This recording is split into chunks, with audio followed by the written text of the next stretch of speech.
आज आप पे करेंगे प्रेजेंट इंडेफिनिट में, ठीक है।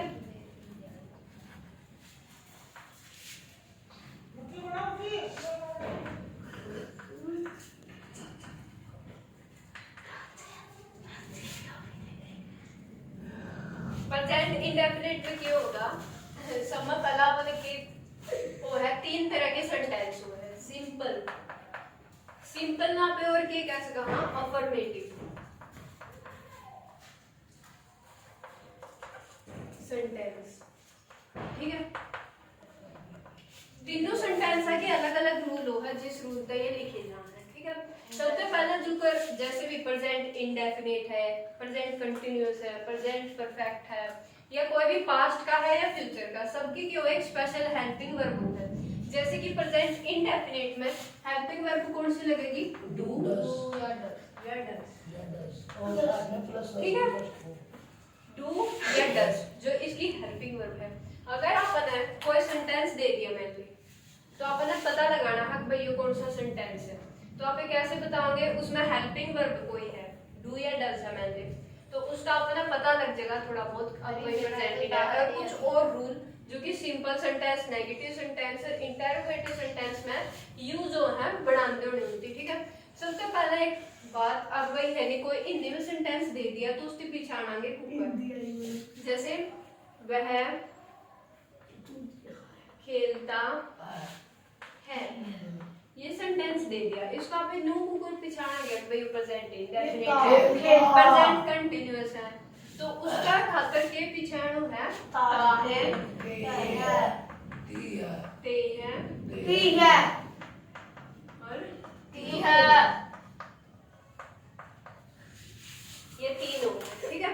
अगर किसी सेंटेंस का पार्ट किसी वाक्य में पीछे का अक्षर अपन देखना है, जैसे कि इसमें था खेलता है, तो इसमें पांच के मिले अपन ता है, तो इसका मतलब ये क्या है, प्रेजेंट इंडेफिनिट। तो कोई भी सेंटेंस है समय पहला हिंदी में देखना तो आप क्या देखोगे, उसका पाछे का इसकी आईडी देखे हम पहली, उसके पीछे का जो पार्ट है उसको देखेंगे, ता है, ते, तीन में तो कोई एरर है, या फिर जो और टेंसेस होंगे उनमें से की जो पहचान है उनमें तो कोई एरर है, ठीक है। इसकी पहचान क्या है, ता है, ते है, प्रेजेंट इंडेफिनिट के हेल्पिंग वर्ब क्या लगेगी, डू डस। अब आप ये मान लो अपने सेंटेंस बनाना है, तो आप ये कुकर बनाएंगे, सिंपल सेंटेंस है, तो सब में पहला एक बात की प्रेजेंट इंडेफिनिट है, पास्ट इंडेफिनिट है, ऐसे दो टेंस है जिनमें क्यों है जो हेल्पिंग वर्ब है वो सिंपल सेंटेंस में ना लगकर नेगेटिव और इंटरोगेटिव में लगा है। सिंपल स्पेलिंग नहीं आई, तो कोई बात नहीं, एडिटिंग को निकल रहा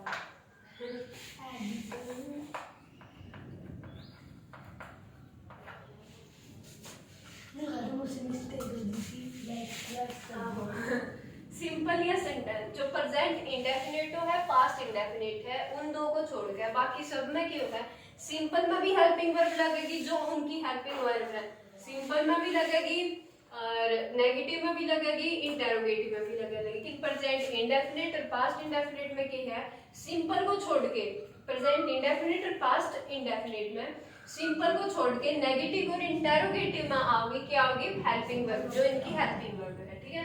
तो समझ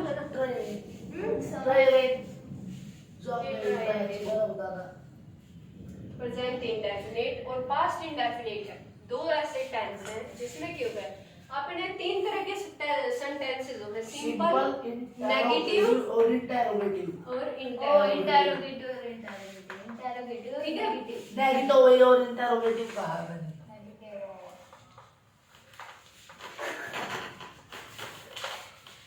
ठीक है।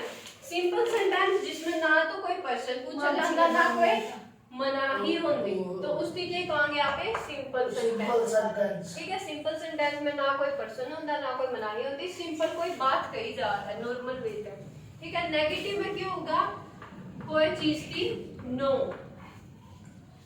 मतलब क्या होगा कोई चीज का मना, जिसमें नो आवे वो क्या है, नेगेटिव सेंटेंस है, ठीक है। इंटरोगेटिव में क्या होगा, क्वेश्चन पूछा जाएगा, इंटरोगेटिव में क्या होगा, क्वेश्चन पूछा जाएगा, यानी कि कोई भी पर्सन पूछा जाएगा, रीडर,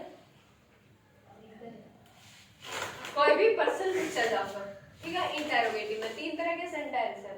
एक बात की थी प्रेजेंट इंडेफिनिट और पास्ट इंडेफिनिट। ये दो टेंसेस हो है जो इनमें सिंपल सेंटेंस में हेल्पिंग वर्ब होता है। जैसे कि प्रेजेंट इंडेफिनिट की हेल्पिंग वर्ब है डू और डज, तो जो सिंपल सेंटेंस है उनमें हेल्पिंग वर्ब नहीं आएगी।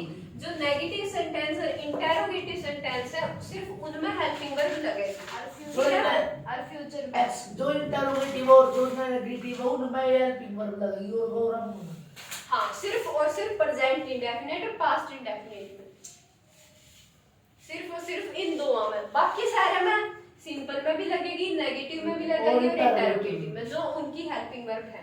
अब एक बात सही से याद कर लो, प्रेजेंट इंडेफिनिट है उसकी हेल्पिंग वर्ब क्या होगी? डू या डज। पहचान क्या होगी अगर हिंदी में है? ठीक है।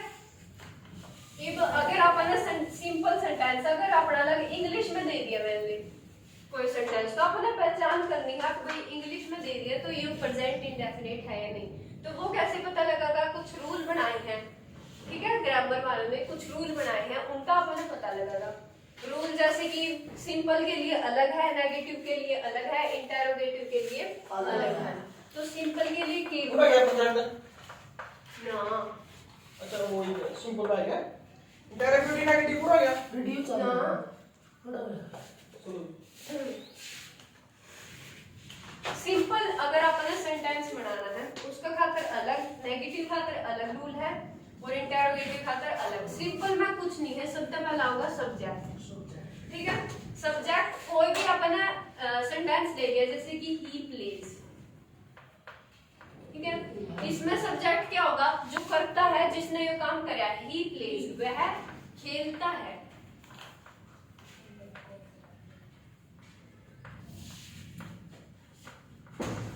वह खेलता है, यो है। तो इसमें जो काम करा गया है वो तो वर्ब है, जो काम है वो क्या है? वर्ब है। लेकिन जिसने यो काम करा है, जिसका बरम बात है, यानी कि यो काम किसने करा? खेला कौन? ही, यानी कि वह। तो इसमें ही क्या है? सब्जेक्ट है। तो इस तरह के कुछ वर्ड होगा जैसे कि ही, शी, दे, ठीक है। तो ये कुछ वर्ड है। या किसी का नाम भी आ सका, कोई नाउन, नाउन मैं किसी का नाम भी आ सकता, जैसे कि सीता, गीता, सीता, हाँ वो सब्जेक्ट हो है। जो काम कर रहा है नहीं वो सब्जेक्ट है। जैसे कि कोई भी मतलब पर्सन है वो काम करने लग रहा है तो वही है करता उसका, तो वही सब्जेक्ट है, ठीक है। तो इसमें अपना सब्जेक्ट समय पहला रखना है। अगर आपने सिंपल सेंटेंस बनाना है प्रेजेंट इंडेफिनिट का, सब्जेक्ट समय पहला रखते हैं। फिर आएगी वर्ब, वर्ब की कौन सी फॉर्म? First form. फिर 3 फॉर्म है अगर वर्ब की। वर्ब क्या होगा? क्रिया, यानी कि कोई काम है, जैसे कि प्लेइंग है। प्लेइंग क्या है? एक काम है, तो यह क्या है? एक वर्ब है। वर्ब कौन सी? या प्ले। सिंगिंग है, सिंगिंग यानी कि गाना, गाना एक काम है, तो इस या वर्ब कौन सी है? सिंग। और इनकी 3 फॉर्म्स होते हैं, ठीक है, जिसकी आप अलग अलग टेंसा में अलग अलग तरीका का यूज करा, जो कि आपने किस तरह पड़ेगा रूल्स के हिसाब से।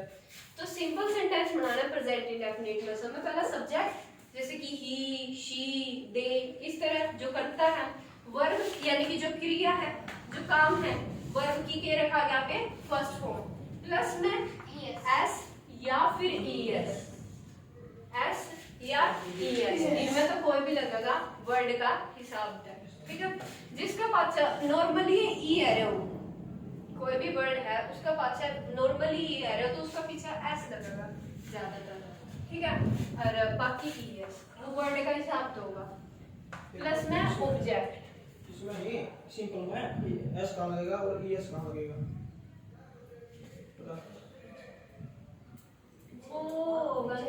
देख कुछ वर्ड है, कुछ वर्ड है ओ एक्स सी एच जिस भी वर्ड के पीछे अपना नाम है वो दिखाई देता है। जैसे कि देख वह जाता है, ही गोज, तो ये लगे नहीं, तो जिस भी वर्ड के पीछे ओ सी एच ओ एक्स ओ, तो वहां पर ये लगेगा। बाकी ऐसा लगेगा। ऑब्जेक्ट, आखिर में ऑब्जेक्ट। ऑब्जेक्ट कैसे, जैसे कि ही, प्लेज, क्रिकेट, बता हाँ देखिए ध्यान देखिए इधर, ये पूरा प्ले प्ले है क्या नहीं, उस वर्ड के पीछे क्या है, वाई था नहीं उड़ा, ठीक है, थोड़ा इसलिए ऐसा लग गया। कुछ कुल यार 4 वर्ड हैं, उसके पीछे ये लगेगा, बाकी के पीछे एस। ही प्लेस क्रिकेट, इसमें सब्जेक्ट क्या है, ही, जिसने काम कराया है। इसमें प्ले यानी कि खेलना, खेलना क्या हो गया, वर्ब, वर्ब के पीछे एस या एस लगाना है, ये क्या आ गया, एस लग गया। अब क्रिकेट बच गया, क्रिकेट क्या है, तो क्रिकेट क्या है, इसमें ऑब्जेक्ट है, जो कुछ भी बाकी बच गया वो ऑब्जेक्ट है, ठीक है। तो इस तरह आप कोई भी सेंटेंस बनाओगे सिंपल में, जितना सुनता सेंटेंस में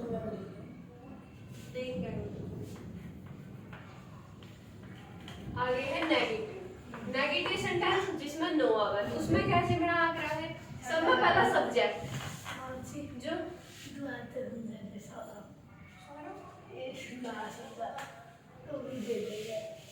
हम तो बंद कर आओगे सारा कुछ ये सब्जेक्ट तो जो काम करा करता है, एक उसका वाक्य का उदाहरण दो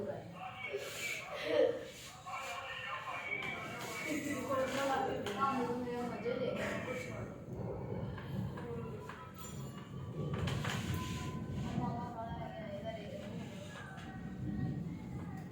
ये सेंटेंस है he sings song, ये सेंटेंस है he sings song। He sing song क्या बनाना है सिंपल में, मैं बताऊंगी सिंपल कैसे बनाऊं। ही सब्जेक्ट है क्योंकि वो काम करने लायक है, he sings song, उसका बारे में सब कुछ बात।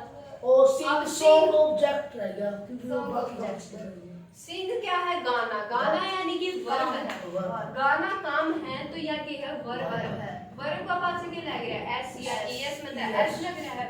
उसके बाद सॉन्ग बच गया, सॉन्ग क्या है, अपना ऑब्जेक्ट, अगर सॉन्ग है तो बस मिल गया सिंपल का सेंटेंस। अब है नेगेटिव। नेगेटिव में क्या होगा, सब में पहला सब्जेक्ट, सिंपल और नेगेटिव में सब में पहला क्या होगा, सब्जेक्ट होगा। इंटेरोगेटिव में सब में पहला क्या होगी, helping verb, subject plus do या डज, डू या डज यानी कि जो इसकी हेल्पिंग वर्ब है, डू या डज किस हेल्पिंग वर्ब डू या डज है, बताई तो थी। नोट तो इसीलिए लगा क्योंकि नेगेटिव है, नेगेटिव में नोट लगता है, ठीक है। डू या डज है प्रेजेंट इंडेफिनिट की हेल्पिंग वर्ब। अब डू कहाँ पे लगा, डज कहाँ पे लगा, जब कोई प्लूरल हो, और डज किस में लगेगा, जब कोई सिंगुलर नाउन हो, एक वचन और बहुवचन। डू कहाँ पे लगेगा, बहुवचन पे, और डज कहाँ पे लगेगा, एक वचन पे। लेकिन आई के साथ, आई यानी कि मैं, वैसे तो एक वचन होगा लेकिन आई का साथ डू लगेगा, ठीक है। आई का साथ क्या लगेगा, डू लगेगा। डू या डज का पता चल गया। नोट हमेशा कितना नंबर पर होगा, तीसरा नंबर पर, ठीक है। सब्जेक्ट का बाद तीसरा नंबर पर नोट आएगा। उसका बाद ऑब्जेक्ट ना, ऑब्जेक्ट नहीं, वर्ब, वर्ब और फिर ऑब्जेक्ट, वर्ब की फर्स्ट फॉर्म प्लस फिर ऑब्जेक्ट। जो कर आप कोई आपने सेंटेंस बनाना है, सब्जेक्ट मान लीजिए आपने ही, ठीक है। ही क्या है, वह यानी कि एक है, एक बंदा है वो, तो उसकी खातिर के लगेगा डज। उसके बाद तीसरा नंबर पे नोट। वर्ब कौन सी ले लिया आपने, कोई भी ले ले, प्ले ले ली वर्ब, ठीक है। ऑब्जेक्ट के ले लिया, क्रिकेट या गेम कुछ भी लिख सकते हैं। तो he does not play cricket बन गया ये प्रेजेंट इंडेफिनिट का नेगेटिव का सेंटेंस। इसे तरीका हाँ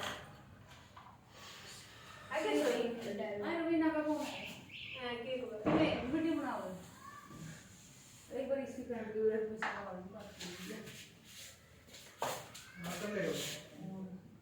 यानी को पापड़ा जा हेलो देखो जी ये लोग तो बढ़िया है, मैं तो सोच दिया के आऊँ एक बार। तन्वी तो मैथ केमिस्ट्री बोली और तन्वी तो नहीं बोली ज़्यादा थोड़ा सनराइज में होगा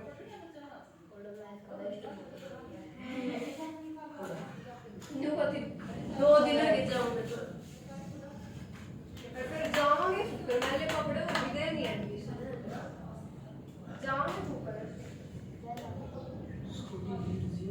अच्छा फिर एक तो मैं मामा का तड़का आवांगी मम्मी फिर चल लांगे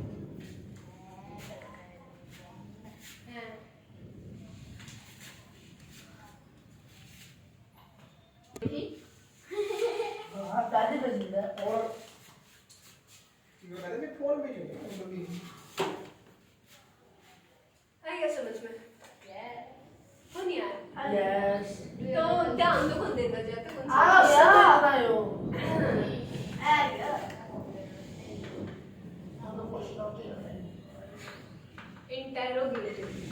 इंटेरोगेटिव में क्या है पर्सन पूछा जावे है मेनली उनका पीछे क्या मिलेगा क्वेश्चन मार्क क्वेश्चन मार्क ठीक है अगर आपने इस पे तो क्या पता लगेगा कि वो सेंटेंस इंटेरोगेटिव है या नेगेटिव है सिंपल है अगर क्वेश्चन मार्क है तो सिंपली वो इंटेरोगेटिव है तो किसका इंटेरोगेटिव है प्रेजेंट इंडेफिनिट का है प्रेजेंट कंटीन्यूअस का है पास्ट का है फ्यूचर का है तो उसका रूल तब रखेगा समय पहले क्या होगी जो टेंस की हेल्पिंग वर्ब है ठीक है डू या डज इसकी हेल्पिंग वर्ब है सिमिलरली डू किसका साथ होगा प्लूरल के साथ डज किसके साथ होगा हेल्पिंग वर्ब ने आ रही होगी इज एम आर डू या डज ठीक है डू प्लूरल के साथ डज सिंगुलर के साथ ठीक है ये अगर सब्जेक्ट जो पहला पे था वो दूसरा पे आ गया जो दूसरा पे था वो पहला पे आ गया क्योंकि हेल्पिंग वर्ब इसमें क्या थी दूसरा नंबर पे थी वो पहला पे आ गया सब्जेक्ट किया गया पहला नंबर पे था वो दूसरा पे भी गया तो डू या डज फिर सब्जेक्ट प्लस वर्ब की फर्स्ट फॉर्म जो प्रेजेंट इंडेफिनिट है उसमें क्या लगेगी वर्ब की फर्स्ट फॉर्म यहाँ पे आगे क्या लगेगा ऑब्जेक्ट अब इसके हिसाब से कोई भी अपना सेंटेंस बनाना समय पहला डू ला दिया मैंने आई सब्जेक्ट और वर्ब कौन सी ला दे कोई भी ले सका है राइट भी ले सका है स्टडी भी ले सका है स्टडी ला दी और ऑब्जेक्ट कोई भी लगा दे इन स्कूल बन गया do I study in school अगर आपने पता लगाना है अब भाई यू प्रेजेंट इंडेफिनिट का तो हेल्पिंग वर्ब कौन सी मिलेगी डू या डज में तो एक मिलेगी और वर्ब की कौन सी फॉर्म मिलेगी एक फर्स्ट फॉर्म मिलेगी वर्ब की कौन सी फॉर्म मिलेगी फर्स्ट फॉर्म बस खत्म